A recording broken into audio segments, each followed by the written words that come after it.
ఓపికండి ఎన్ని రోజులైనా ఉంటే బాగానే ఉంటది. ఈరోజు మనం అయితే ఒక ఓల్డ్ ఏజ్ హోమ్ అయితే మీకు చూపించబోతున్నాను. ఇక్కడ రావడానికి చిన్నగా వాళ్ళని వీళ్ళని అడిగి ఆశ్రమం దగ్గరికి అయితే చేరుకున్నాను. షిరిడి సాయి గానగ మందిర్, వేములబండ, మునలూరు మండలం, ప్రకాశం జిల్లా. అసలు విషయం ఏంటంటే మన లైఫ్ లో ప్రతిరోజు రోడ్ల మీద చూస్తూనే ఉంటాము ఎంత మంది అనాథలుగా మిగిలిపోతున్నారు.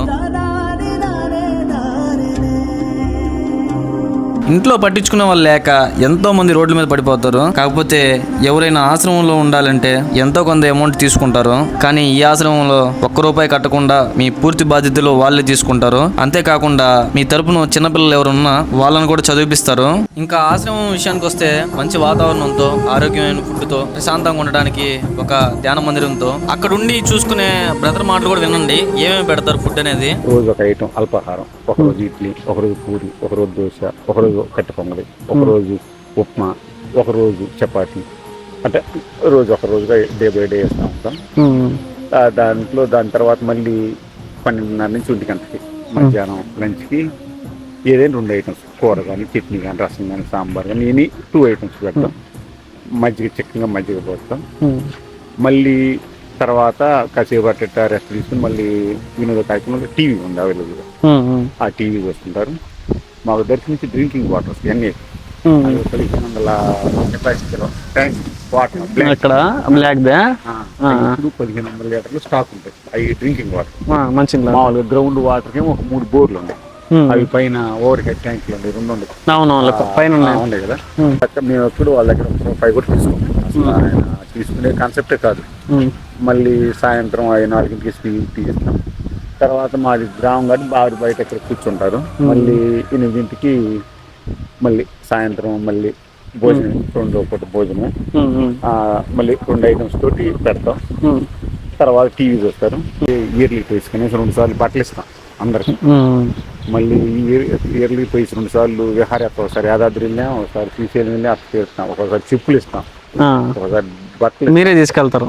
తీసుకెళ్తాం. అన్ని డబ్బులన్నీ 2 ఏసీ కార్లు పెట్టుకుని యాదాద్రి తీసుకెళ్ళాం, శ్రీశైలం తీసుకెళ్ళి అన్ని అదే ఖర్చు వాళ్ళ దగ్గర వెనక్కి తీసుకోం. అలా తీసుకెళ్ళి టూర్ చూపిస్తాం. అంతేకాదండి, ఇక్కడ ఉన్న వాళ్ళని కూడా అడిగాము. ఒకసారి వాళ్ళ మాటలు కూడా ఏం చెప్పారు చూడండి ఈ ఆశ్రమం గురించి. మీరు ఉండడానికి అయితే వచ్చారు కదా, ఇక్కడ ఎన్ని రోజులు ఉంటారు మీరు? ఓపికండి ఎన్ని రోజులైనా ఉంటే బాగానే ఉంటది. పొద్దున్నే 6కి టీ ఇస్తారు, 8కి టిఫిన్ పెడతారు, 1 గంటకు భోజనం పెడతారు, మళ్ళీ సాయంత్రం 4కి టీ ఇస్తారు, 8 గంటలకు భోజనం పెడతారు. వారానికి ఒకసారి ఏదో ఒకటి తినడానికి పెడతారు. పండుగ మీకు సదుపాయాల పరంగా ఇక్కడ అన్ని సూపర్ బాగున్నాయి. ఎవరికి ₹1 ఇవ్వాల్సిన పని లేదు, ఫ్రీ, మొత్తం ఉచితం. పడుతున్నారు. నేను వచ్చి 2 నెలలు అయింది. మీరు కూడా 2 నెలలు అవుతుందా? నాకు ఇప్పుడు హెమరాయిడ్స్ ఆపరేషన్ అయింది. నాకు ఇల్లు కూడా గుర్తు రాలేదు. అంత బాగుంది, సదుపాయంగా ఉంటాయి. ఫ్రీ అన్నీ ఫ్రీ ఆఫ్ కాస్ట్. వెంకటరమణ గారు మంచి ఆలోచనతో ఇదంతా పెడుతున్నారు. అయితే ఇక్కడ చెడు అలవాట్లు ఉన్న వాళ్ళు రాకూడదు, మందు తాగి అల్లరి చేసే వాళ్ళు రాకూడదు. వచ్చి దేవుడికి సేవ చేసుకొని ఏదో తినుకొని ఉండొచ్చు. ఇల్లు అనేది ఆలోచన లేకుండా ప్రశాంతంగా. నేను నాకంటే ఉన్నాయి, ఎవరు లేనట్టే.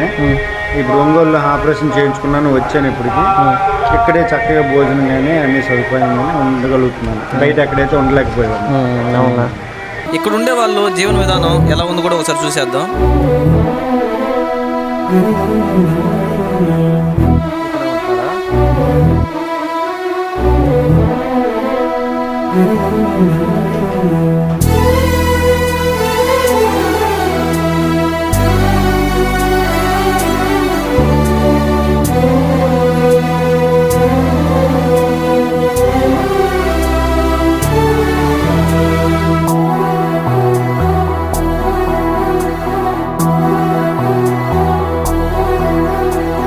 వయసు వాలిన సందేవాలున చేతి కందిన ప్రియవరం మనవడై తన పసితనమ్మును వెంట తెచ్చిన సంబరం కొత్త ఊపిరి కాగా మనసు.